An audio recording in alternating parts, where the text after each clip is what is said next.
Dresden haiba lam asani sigi lam sigi se akhoi old city haraga mayam na khangai old city haraga khangai bagi maram se kaigino hai matamda masi se thaina ngalinge matamda saramba ngapane ado matamda saram taraga su madugi matungda second world war matamda bomb blast hoba matamda kaikhreba matungda mogi adaida kairaga leihouba saruk se nouna amu hapchala matungda moi se nouna semgat sagatlakkhibani ba adane hada asdaisa muraga leiba saruk sina thaina gi kai dringai mamangda leihouga bomb blast leihouba saruk ne aduga khara ngourunaba sina nouna hapchalakba singdone ana mayamna hena yengkanda mayamna phajai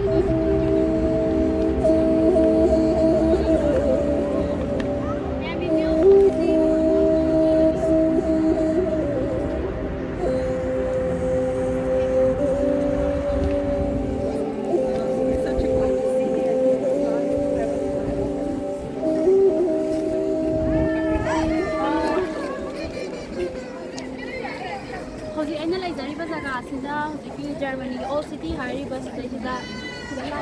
mayam se hawe side da aduga mayam hi mayam lak mai kai no har kan da si se sidai sa pan ki mani khau da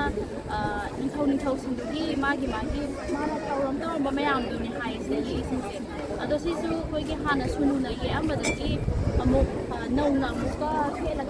tholan ni hai am khazai tar ke mayam to si se ne hosi ke na hai jaba do Masida ye ising se moi thaina sunu na taraga ye ambado du dagi taraga mu khela ga sem bani na hai ba sigi se yam phajaba mo ye ning thau gi khoi gi mai market thau sim thau mi se me am yeng balang nai tourist spot koi ba sigi jaga se hai ba di ma gi all Weil das festgeklebt ist.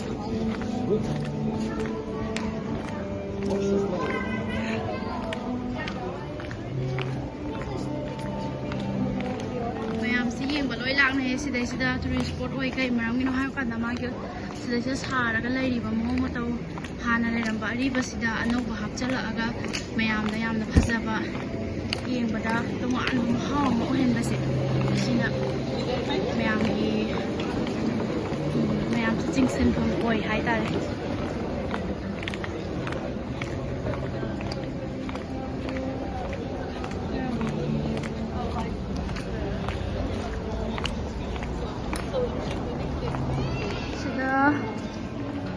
sida mayam no ubiri sina women church saraga hena khangnaba jaga aduni masigi jaga su kogi second world war matamda bomb blast of matamda kogi kaikhraba church amakhakni sigi church se kogi kaikhraba matungda bomb blast kaikhraba matungda nouna semgatlakkhibani sisu chamanana masigi mamina women church kawi yamna phawe masigi se mayam yemba laknei ni mayam lae sisu bomb blast tawbada leihouba machet ana bomb blast tawbada kai bada loi kaikhraba amuba singse sina kaidaba saruktuneba angouba singsina amu hapchalakpa nouna hapchalaga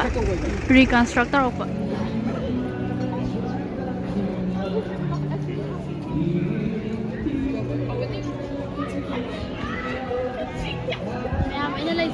women church mamangdani women church se bomb blast tawba matamda kaikhre asaina haijaba adugumna kaikhre singsi nouna semgat sagatlakpada upasakam duni se church ne yam phajai mayam ni boloi mak laknai mayam su masdai sida yaba kanda lakpiu duga yengbiu yam phajai all city haraga mayam na hena malim sina khangnai German ki Dresden da laiba all city ase yam famous oi mayam lakpiu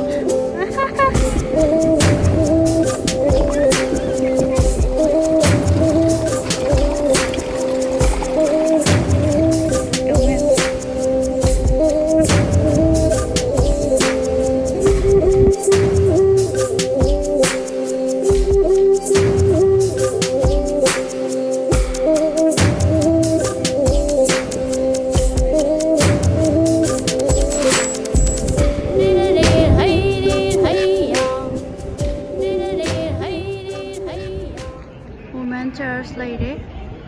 Sidagi magi side view se sini pa laise.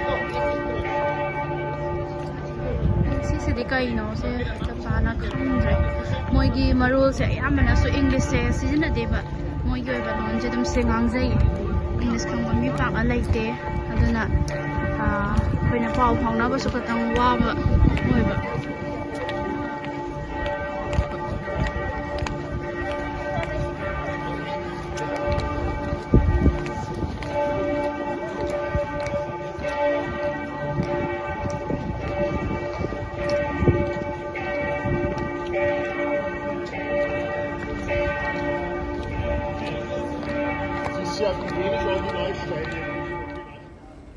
Octagon.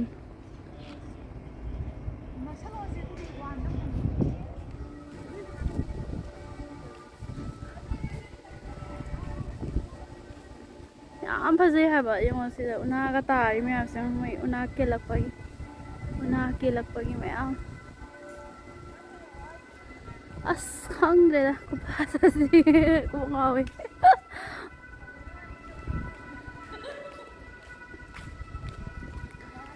weather se yamna su ing basuna da bida khoi nusit ayingba ing lawa chik lawa bodi sit leba ko aduga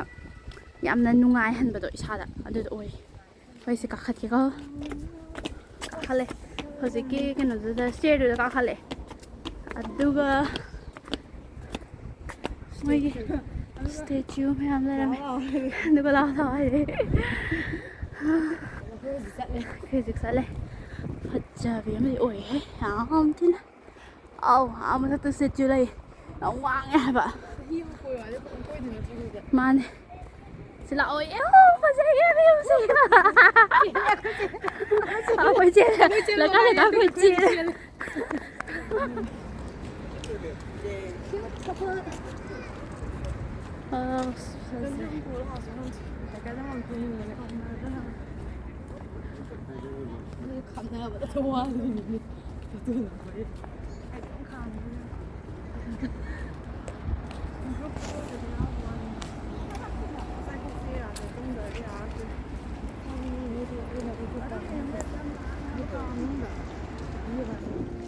Ma'am, I have the among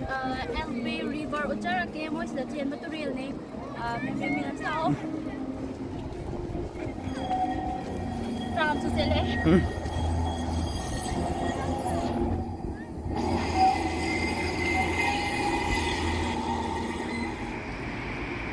Ma'am, Sida like is in hanna saramba thong ne,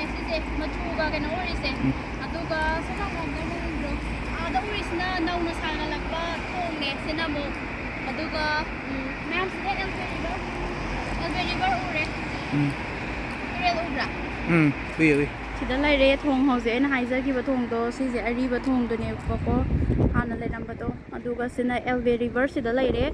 aduga ada laire ba thong macha okona uri se thong mayam la na se sina nouna sarak ba thong ne